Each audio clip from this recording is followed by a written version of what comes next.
very ethical, is it? I didn't. Okay, we're talking about development, and again, we're not going to spend a whole lot of time on this one, and we're going to kind of skim through it and just hit the basics, because as far as anatomy, there's not a lot of anatomy with this. We're just going to hit kind of the main terms that you need to know.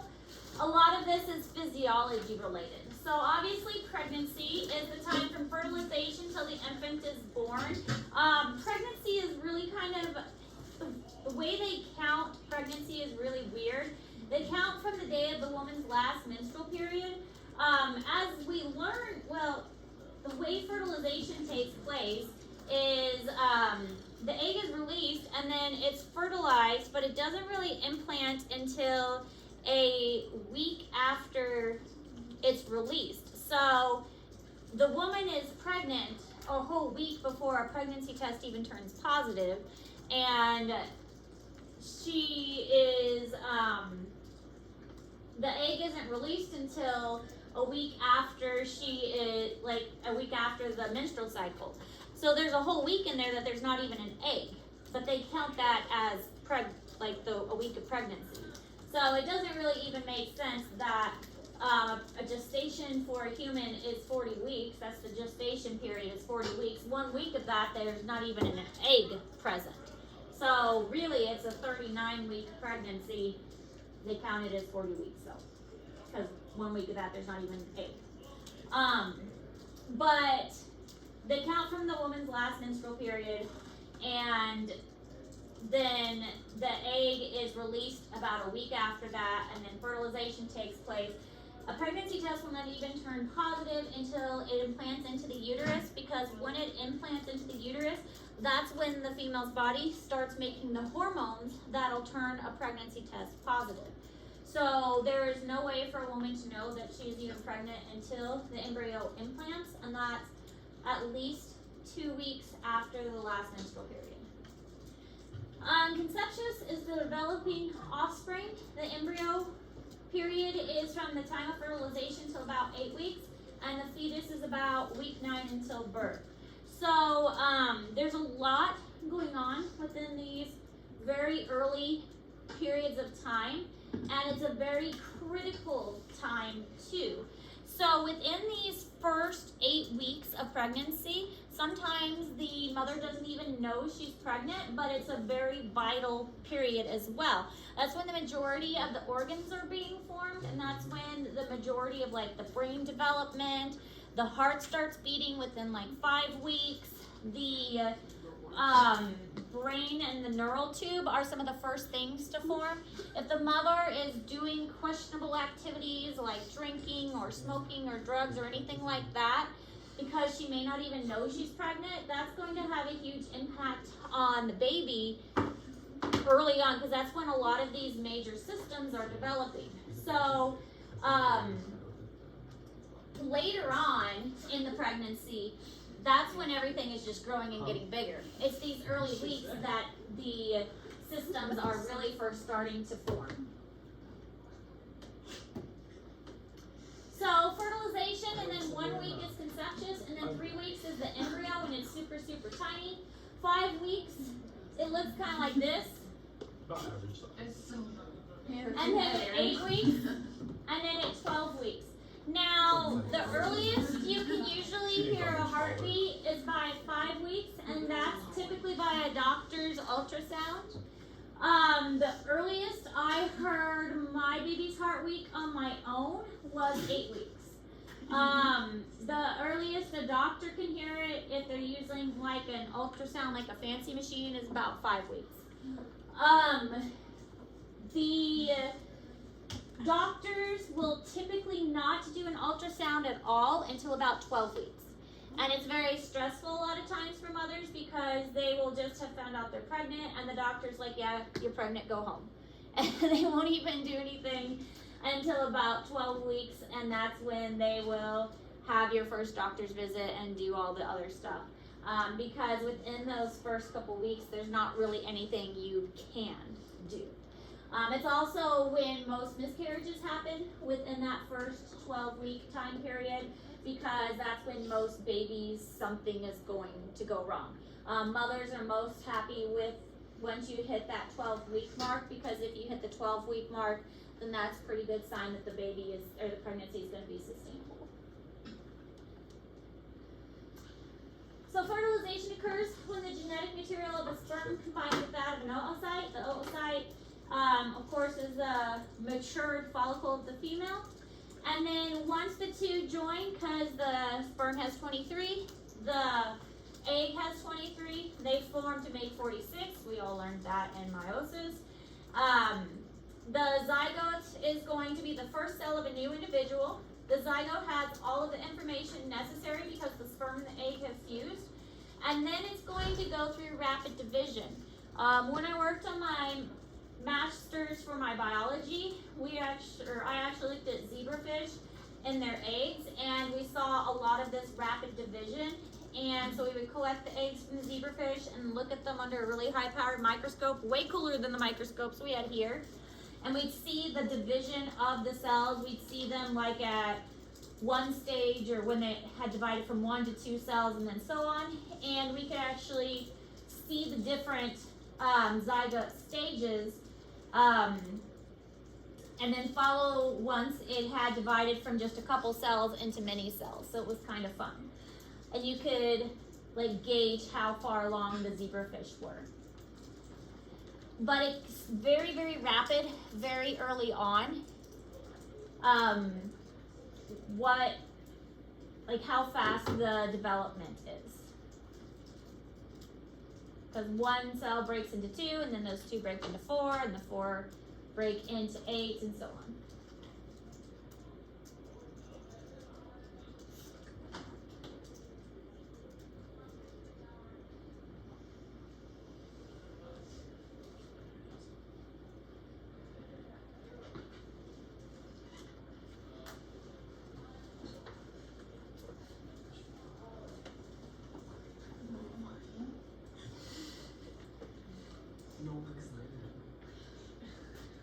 And what is your qualifier? What is my qualifier? What's your qualifier? What do you mean my qualifier? What do you consider? Not yet. Oh.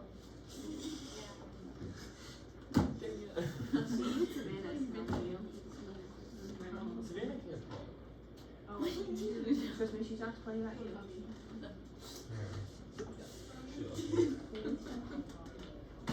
So then you have what's called blastocysts. With a blastocyst, you have about 100 cells or more, and it's a hollow kind of ball-like structure.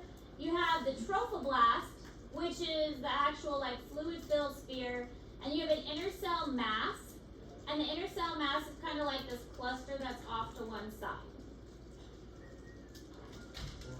The cluster that's off to one side is going to develop later on into your embryo.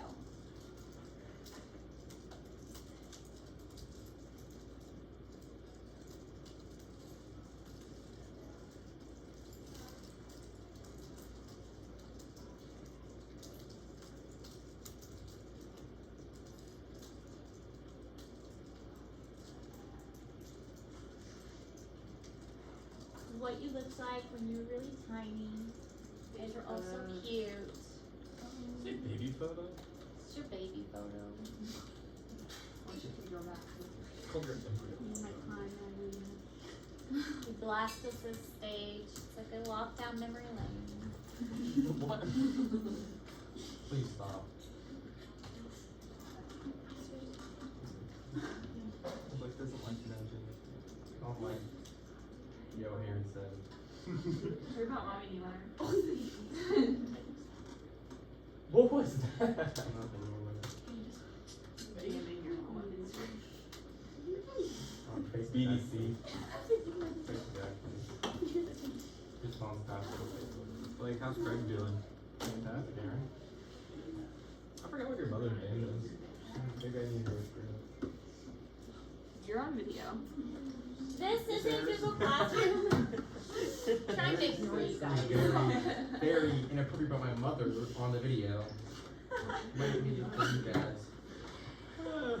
So this is in Google Classroom, but it shows kind of the different steps, and I like that it also shows how many days into the fertilization process it happens. So we've got the ovulation, and then the oocyte, which is the egg, then fertilization takes place, and then you have your zygote formed. Then about 2 days you have 4 cells. Then about 3 days you can see you've got a lot more cells. It's called a morula at this point. And then 4 days after that, you've got your early blastocyst, and you've got some fluid filled in there. Then you've got 7 days. By about 7 days, you have implantation. And like I said before, that when it's implanting into the uterus, this is when your body is going, or the female's body is going to start making the hormones necessary to turn a pregnancy test positive. The longer that the blastocyst is going to be implanted into the uterus, the more hormones that are going to be made. It's called a follicle stimulating hormone. That's what's going to turn the pregnancy test positive, and the longer it's in there, the more positive the test is going to be. Although tests are getting very, very sensitive now, so that they can test earlier and earlier, because people are anxious. They want to know if they're pregnant. So the tests are getting really, really sensitive. Blood tests at a doctor's office are much more accurate. So if you go to a doctor's office, they can draw blood, and there are levels in your blood. The higher the level, the more further along you are in your pregnancy, and your blood levels of the should double every 24 hours. And as long as the levels are doubling, that means the pregnancy is sustainable. But if the levels are not doubling, that often means the pregnancy is not sustainable. So if you are having difficulties with the pregnancy, then they'll have you come back in about 24 to 48 hours, and they'll see if the levels are doubling and take your blood again. And that's an indication that the pregnancy is healthy or the pregnancy is not progressing like it should. So yeah, if the pregnancy is not doing well, then waiting those 24 hours or 48 hours is very, very stressful. I'm sure that doesn't help. I feel like that would be very nerve-wracking if the pregnancy is not going the way you think. Inner cell mass of the blastocyst develops into the germ layers. You've got the ectoderm, the endoderm, and the mesoderm.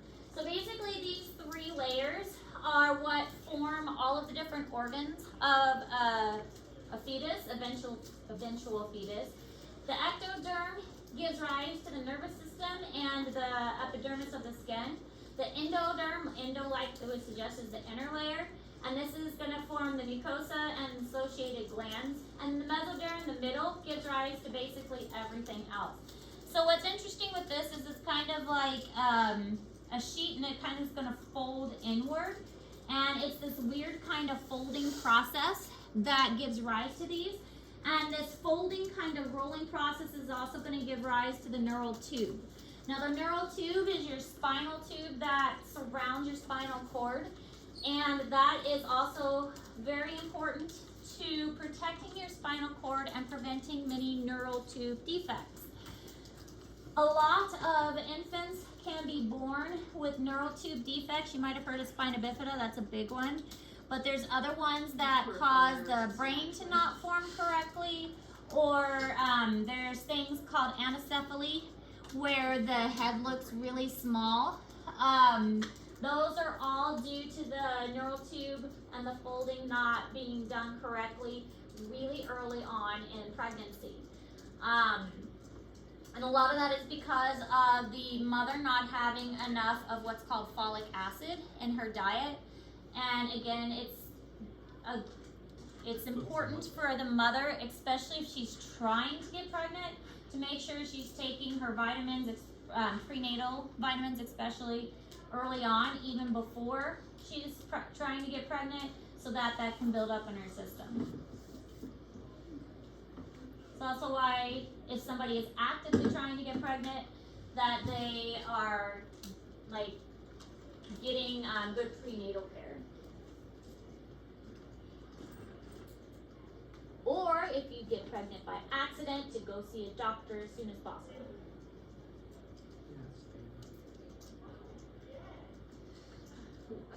whoa.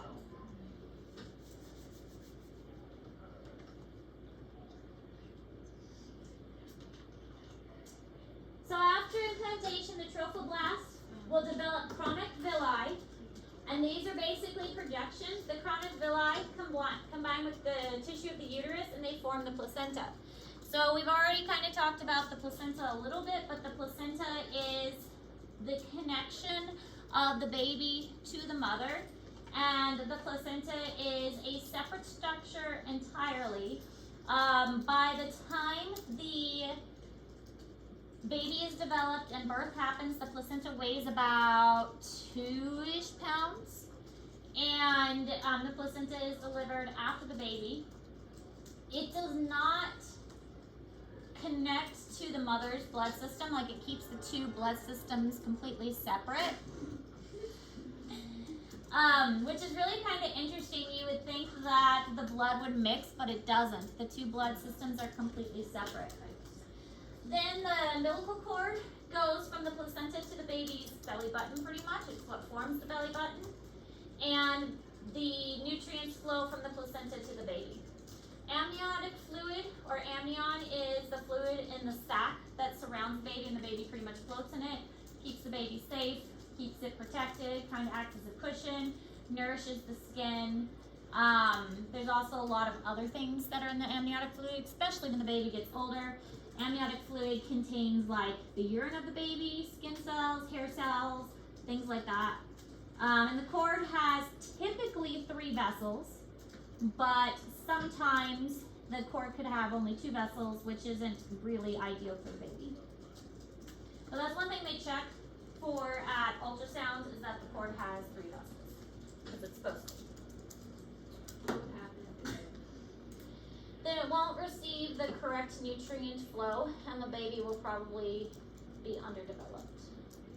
They can still survive, but it will probably be smaller than it should, and not as healthy. Are we talking about? Actually, kidding. I gotta take it over this. Only race I've ever won.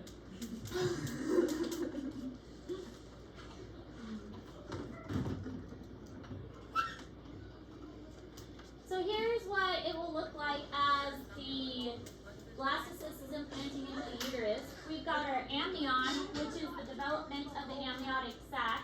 We've got our endoderm, forming mesoderm, and our ectoderm. So here's our 3 layers. These 3 layers is where the baby's going to be. Okay, so this is the baby. This is forming into your placenta here. This is actually part of the yolk sac. Now, before the placenta is big enough to actually start to take on its job of nourishing the baby, we do have a yolk sac that we gain nutrients from. Just like, you know, there's an egg yolk that nourishes a chicken or something like that, or a yolk that will nourish a reptile. We have a yolk sac too that nourishes us until the placenta is mature enough to take over. But it will eventually go away once the placenta is mature enough to start taking over and doing its job. That's why morning sickness eases away at about 12 weeks, because the placenta is starting to take over and do its job, and the mother the stress on the mother's body starts to ease up. So around 12 weeks is when the placenta starts to take over, and that's why mothers start to feel better around them, because the placenta is doing its job. So placenta's over here, actually. I think I pointed to the wrong area. So placenta's over here, yolk sac. So where the baby is, this is going to be amniotic sac. So this is all yolk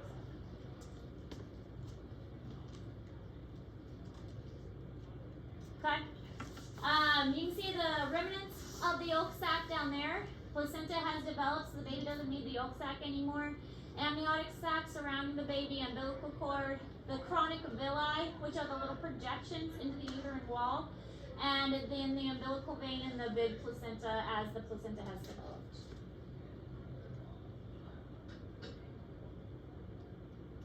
So these charts are in Google Classroom. We're going to talk about them a little bit, but you can find all the information you need in the charts in Google Classroom.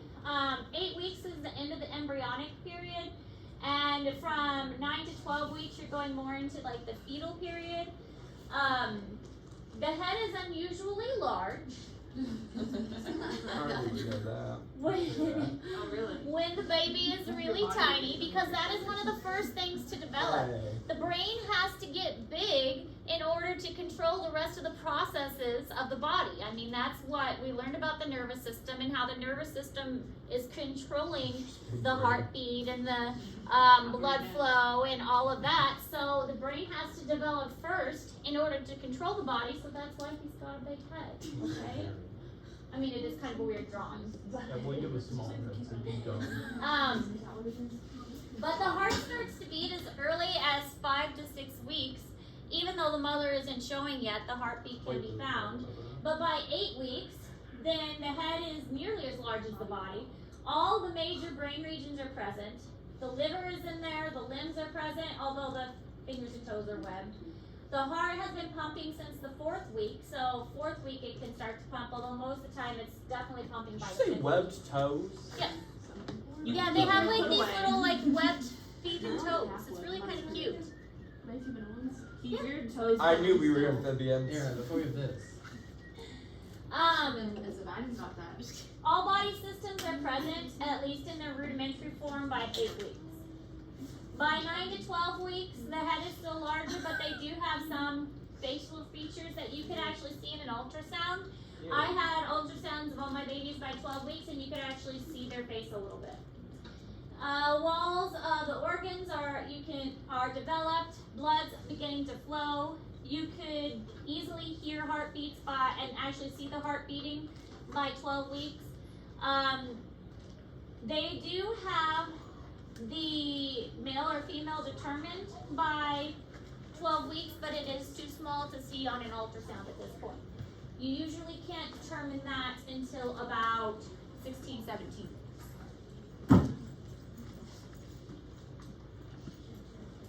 13 to 16 weeks. The face looks more human.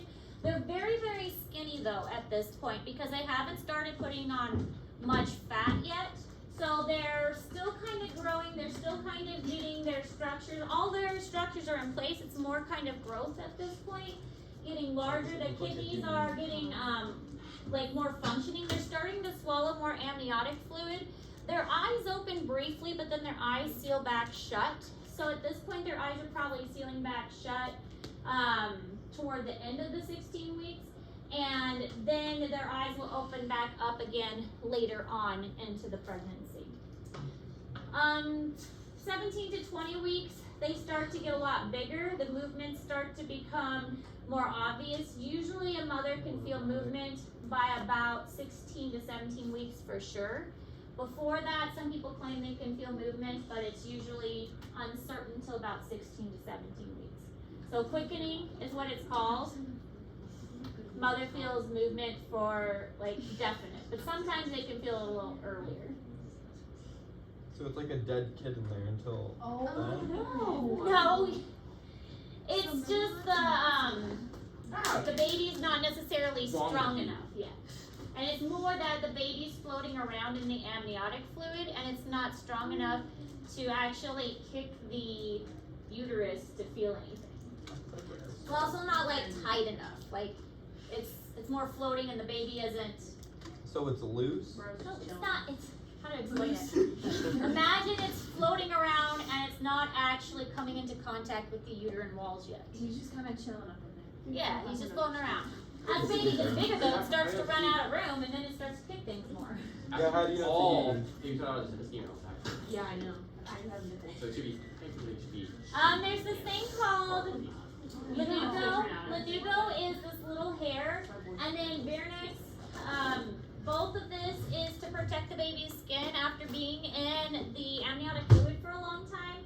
It's going to, imagine your skin in water. Your skin's gonna get all gross. Is that what the baby smell is? Yeah. So the lanugo and Virnix, usually by the time the baby's born, the lanugo comes off, but the Virnix does not. That's why some newborns have kind of like this cheesiness on their skin. But that is again to protect the skin when the baby is in the amniotic fluid. So are babies wrinkly when they're born? Depends on the baby. Most babies, depending on how they're That one just born, most of born. them are gonna look squished and cone-headed and not too attractive. But a couple hours later, they're adorable. Aaron. They're not cute for a while. Are you sure? Yeah, they're not Are cute you for about sure? until an hour or two, and then I they're don't know. You do not. I might. I mean, I don't have any kids, so I don't like them. But Yeah. mothers love them no matter yeah, what. it's just from an outsider. It's like, Like- Mothers love them no matter what. All right.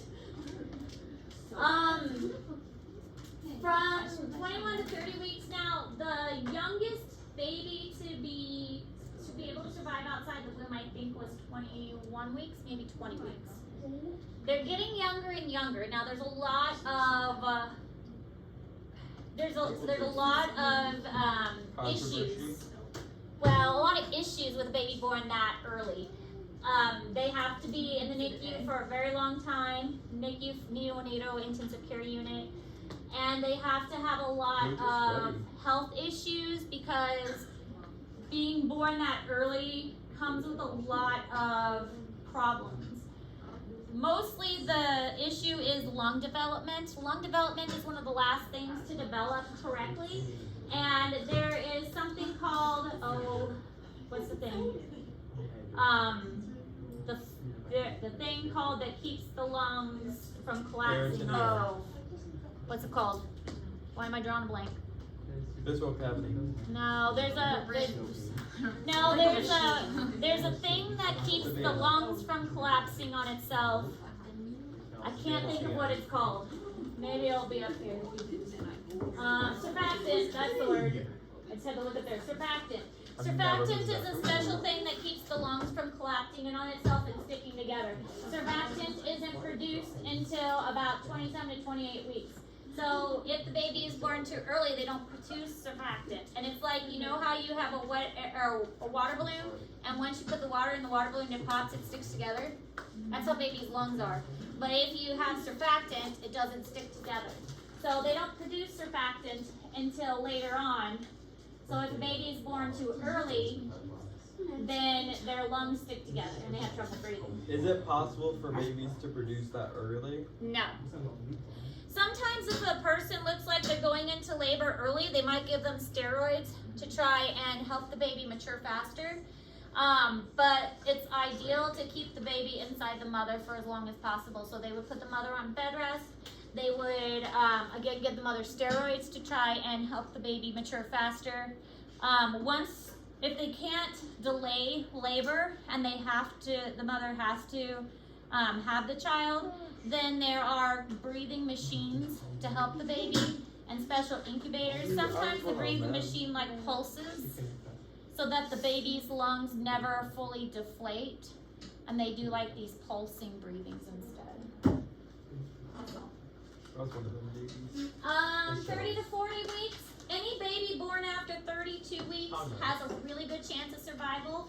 Actually, anything born after 30 weeks is pretty good. Anything born after 37 weeks is considered full term. So if you make 37 weeks, that's fantastic. What about 40? 40 weeks is great. Anything past 40 weeks is considered overdue.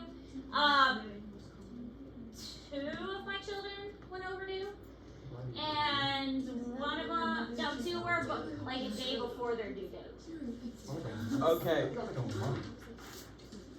A month? I'm pretty certain Then you probably got the due date wrong. I was 2 months early. That's pretty early. I wanted addicted. If you go too far overdue, then they probably got the due date. Yeah, put it back in, Aaron. What if they didn't? Too bad in there. Well, if you go too early, then that was probably there's things called preeclampsia or gestational diabetes or other issues. But if you go too late, then that was probably they got the due date wrong. So, What if they didn't? normal weight at birth varies. Oh, I got to hold my week-old nephew, and he was super tiny on Saturday. He was 6 pounds, and he was little. And I forgot what holding a newborn feels like. So you want to know the first thing my dad did whenever I got home? What did he do? He put me in a cookie sheet. Huh? Why? That's just what He wanted to did. cook He you. took a picture of it of me laying prone on a cookie sheet. Probably. Why? Do you have the photo? Not with me. Oh. I can see if I can find it.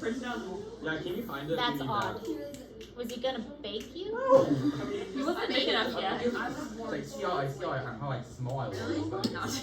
There are other ways to do that than by putting you in a cookie sheet. You're probably pretty small. Yeah, Your dad's a weird man. I agree. Anyways, so around 7 pounds is about average at birth. Alright, so that's all we're going to talk about for development. There's more after that, like we're not really going to get into the labor and the delivery. We kind of talked about that with positive feedback loops at the beginning of the semester and how positive feedback loops work. But those are the stages of the development, and you have that all in Google Classroom. But all of that is more of a physiology thing.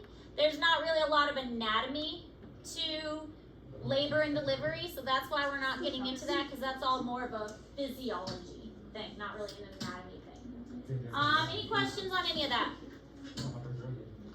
Okay, so we don't really, or the gizmo didn't work, but I do have a review assignment that we're going to do instead. It'll be due Friday. Let me stop the video, and then I'll get you a new assignment.